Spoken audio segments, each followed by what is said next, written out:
Hello and welcome to your astrological vibrations for Monday, June 5th, 2023 by Gaia Blooming. I am Mimi. I don't know what that hair is in the corner or where it's coming from. And our energy mantra for today is I pay attention in the present moment. So we've got a wild hair in the present moment that keeps blowing into the frame. Interesting. So, well, welcome to Monday. We have some interesting energy today. We have Venus changing signs. That must be the hair because I have my moon in Leo, which is where Venus is moving into. And I always say you can tell my mood by what my hair is doing. So my hair is feeling very wild and blowing into the camera from somewhere over there. I can't even see it. So interesting. So we have Venus moving into Leo this week, or actually today, and we're going to dig into that. The only other thing worth mentioning this week is this is our last week of Pluto in Aquarius. Pluto is going to retrograde back to Capricorn. It will be coming back into Aquarius, but not until 2024. So that's going to be happening next Sunday. We also have Mercury finally finishing up in Taurus this week. It'll be moving into Gemini on the 11th, next Sunday as well.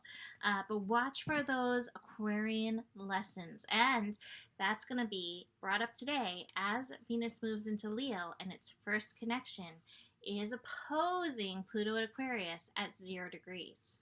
So that's definitely an interesting vibe, an interesting energy. So Venus in Leo is all about love.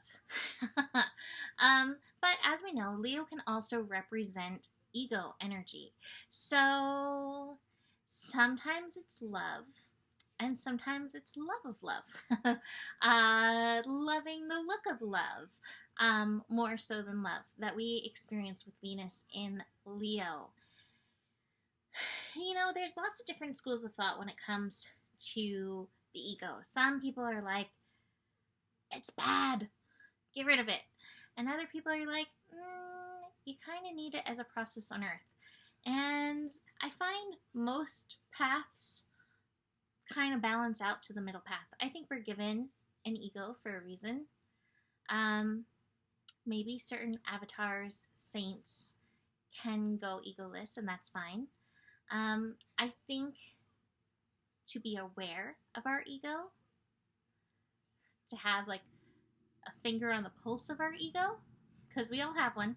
You can say you're egoless, but I don't think I know any saints, myself included.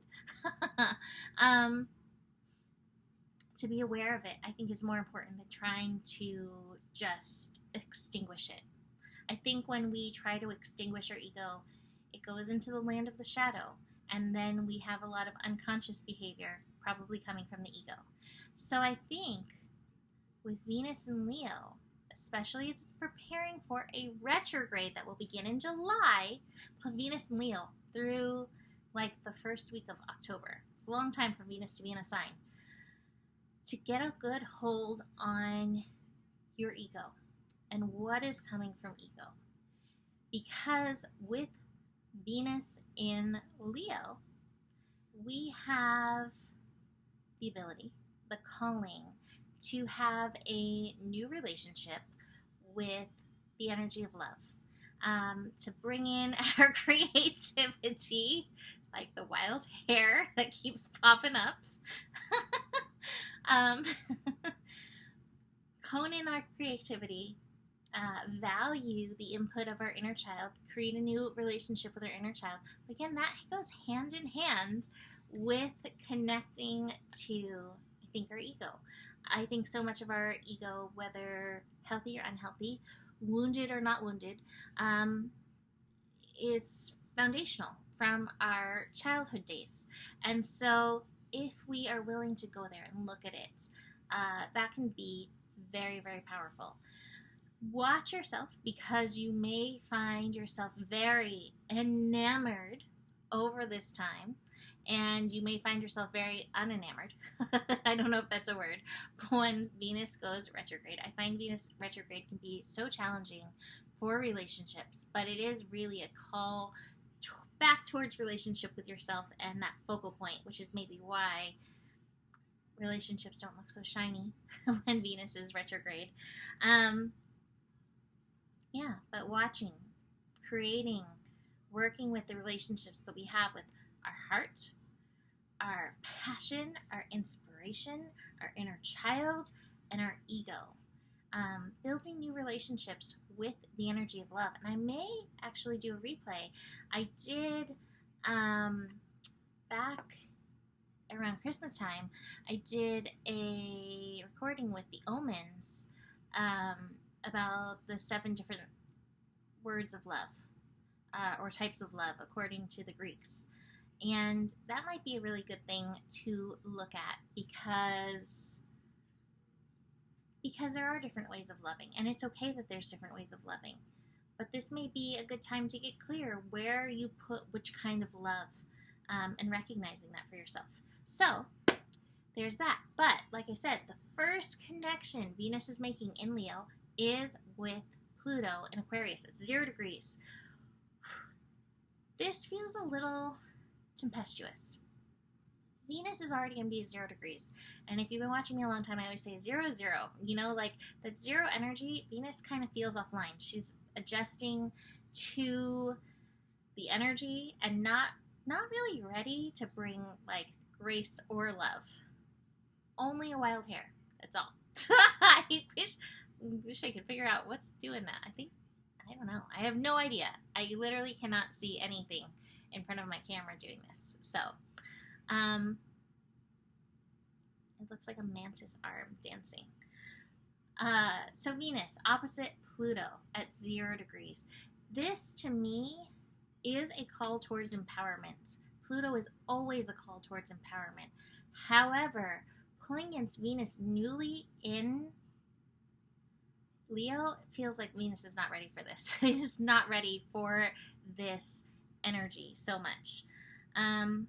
You may feel cranky. You may be faced with things that you don't want to deal with. You definitely may not want to deal with them with love. You may find yourself coming from ego in this energy. I encourage you as much as possible to dig deep into yourself and at the very least hold and be loving towards yourself in this energy. At the very least. If you can then extend that love beyond, that will be wonderful. But start there. It is not loving to pour from an empty cup. When we are not being loving to ourselves, we are definitely not then being loving to others. How can you empower your love for yourself in this energy? But just recognize you may feel a little stretched and you may feel a little grumpy in and through this. We also have the moon moving into Capricorn. So that's going to happen at 12:31 a.m. Pacific time. The moon moving into Venus is going to happen at 6:46 a.m. and Pacific time. And just for your information, Venus opposite Pluto is 9:05 a.m. Things may not go as planned with that Plutonic colonic energy pulling on Venus. Just saying. But the moon in Capricorn can elevate the shouldiness. And I feel like that's where so many of us go wrong. That's where we go offline, when we fall into the power of the shoulds. So watch where you're shoulding on yourself in this energy. Plutonic colonic does not have to be literal, and you don't have to should on yourself, okay? So just keep that in mind.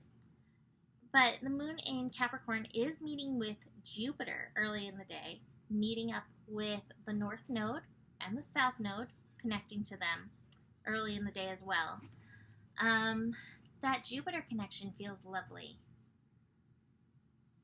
The Jupiter connection is like, yeah, even if you're going through some of these colonic moments, all is well. And find that. Find that feeling in yourself. Find that feeling around yourself. All is well. It's okay. It's unfolding as it should. And that connects with that North Node energy as well.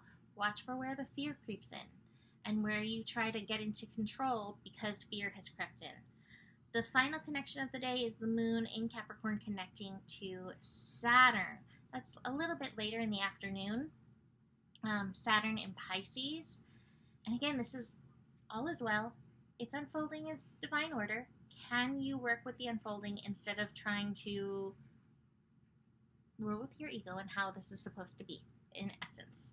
So, interesting cards that I have. The top of the cards I love is the totality card. Be here now. Be here now in this moment. It's okay. It is in divine order. The no thingness card. Pure potentiality. There's so much potential in this moment, in this present, be here now moment. But just watch where you're resisting the universe, resisting the unfolding. It's like, I'm trying to give you these things that you want. Stop resisting me. Stop resisting me, wild hair. Speaking of Venus in Leo, we do have the outsider card. This is one of the inner child cards. And so there's definitely some inner child stuff that's going to come to light, I'm sure, over this time. Be willing to listen. Notice, I think, in this energy as well, where you tend to overpower your inner child. Maybe as adults did to you at some point in your life. You're now repeating that. We have the Fool card in reverse. This Venus process, it is going to open us up to a brilliant, beautiful path, I have no doubt. But we're in the prep for it right now with the Fool card in reverse. And with the Fool card in reverse, watch where you think you know, where you really have no idea. Get curious. That's part of this Gemini energy. Get curious.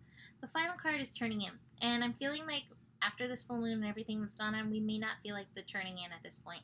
My feeling is there's going to be time for that. Today may not be the day. So don't feel like you have to work so hard in any of this. Just listen. Just pay attention. You'll see what you need to see. You'll hear what you need to hear, including the wild hair. So I'm leaving. I just waved by.